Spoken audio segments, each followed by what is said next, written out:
اللہ کے پیارے نبی خلیل اللہ حضرت سیدنا ابراہیم علیہ السلام آپ کے جو قوم کے لوگ تھے وہ بتوں کی پوجا کرتے تھے۔ آپ کا ایک چچا تھا، اس کا نام تھا آزر، یہ بھی بتوں کی پوجا کرتا تھا۔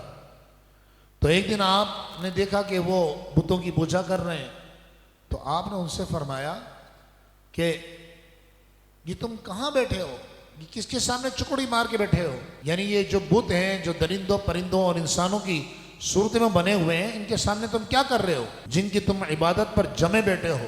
یہ بات سن کر انہوں نے ابراہیم علیہ السلام سے کہا کہ ہم نے اپنے آباء و اجداد کو، اپنے باپ دادا کو ان کی عبادت کرتے ہوئے پایا ہے، تو لہٰذا ہم بھی ان کی عبادت میں لگ گئے، ان کی پیروی کرنے لگے اور ان کی پوجا پاٹ میں لگ گئے۔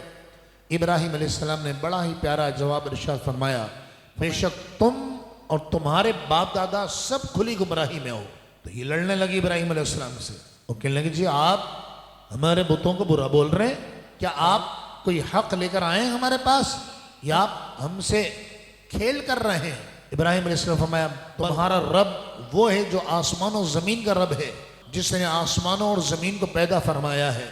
ابراہیم علیہ السلام کو جلال آ گیا اور آپ نے فرمایا کہ تمہارے بتوں کی خیر نہیں، اللہ کی قسم تمہارے جانے کے بعد میں تمہارے بتوں کا برا چاہوں گا۔ جب ابراہیم علیہ السلام یہ بات کہتے ہوئے تشریف لے جا رہے تھے تو کچھ لوگوں نے اس بات کو سن لیا کہ ابراہیم علیہ السلام کہہ رہے تمہارے بتوں کی خیر نہیں ہے، میں ان کا برا چاہوں گا۔ چنانچہ مفسرین ارشاد فرماتے ہوا یہ کہ ان کافروں کا سال میں ایک مرتبہ میلہ لگتا تھا شہر سے باہر، یہ سارے کافر اپنے بت خانوں کو بند کر کے دروازہ لگا کر اور میلے میں شریک ہونے جاتے تھے اور اپنے ساتھ پنیر کے بت بنا کے لے جاتے تھے کہ ان کی عبادت بھی ہوتی رہے گی اور جب بھوک لگے گی تو اسی بت کو کھا بھی لیں گے۔ جب یہ سب چلے گئے تو ابراہیم علیہ السلام مفسرین فرماتے ہیں کہ ایک کلہاڑی لے کر آئے، بت خانے میں داخل ہوئے اور سارے بتوں کو توڑ دیا۔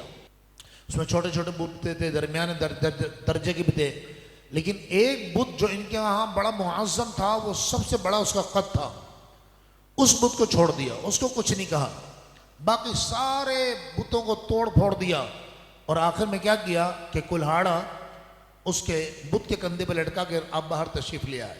اب ہوا یہ شام کا وقت ہوا اور یہ سارے کے سارے دوبارہ آئے اپنے علاقے میں، میلہ ختم ہو گیا تھا، یہ شام کے وقت علاقے میں آئے اور انہوں نے کہا چلو جی اب ایسا کرتے ہیں کہ بت خانے میں چلتے ہیں اور ذرا اپنے معبودوں کی عبادت کر لیں۔ جیسے ہی انہوں نے بت خانے کا دروازہ کھولا تو بت سارے ٹوٹے پڑے اور کلہاڑی جو ہے وہ بڑے والے بت کے کندھے پہ لٹکی ہوئی ہے۔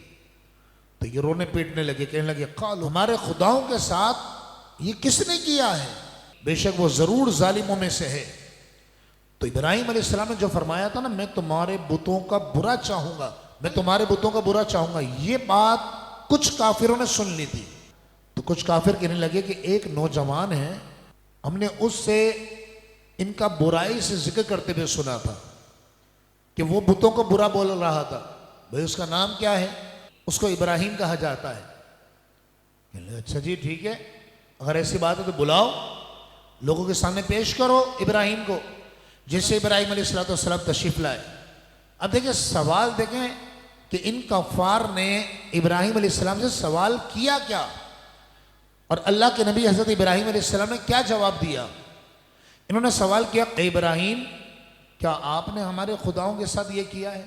اب نہ بولتے تو ظاہر سی بات ہے یہ غلط بات تھی، لیکن آپ نے اس بات کا تو کوئی جواب نہیں دیا۔ دوبارہ سنیے سوال، کیا سوال تھا؟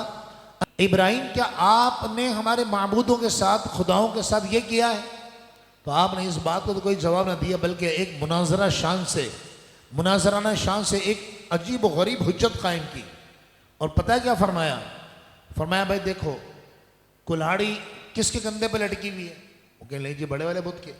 تو آپ نے فرمایا تم لوگ گئے، ہو سکتا ہے اس نے کام کا حکم دیا ہو اور چھوٹے چھوٹے جو بت ہیں انہوں نے منع کر دیا، اس کو غصہ آ گیا، اس نے کلہاڑی اٹھائی اور سب کا کام تمام کر دیا۔ تو کلہاڑی جس کے پاس ہتھیار ہے وہی قاتل ہوگا۔ ابراہیم علیہ السلام نے فرمایا بلکہ اس بڑے بت نے کیا ہوگا، ہذا فاسألوہم، ان سے پوچھ لو ان کانوا ینطقون، اگر یہ بول سکتے ہیں. اچھا کفار بھی یہ بات جانتے تھے کہ یہ بول نہیں سکتے، بس انہوں نے اپنے نفسوں کی طرف رجوع کیا، آپس میں کہنے لگے اس میں شک نہیں ہے کہ ہم ہی ظالم ہیں.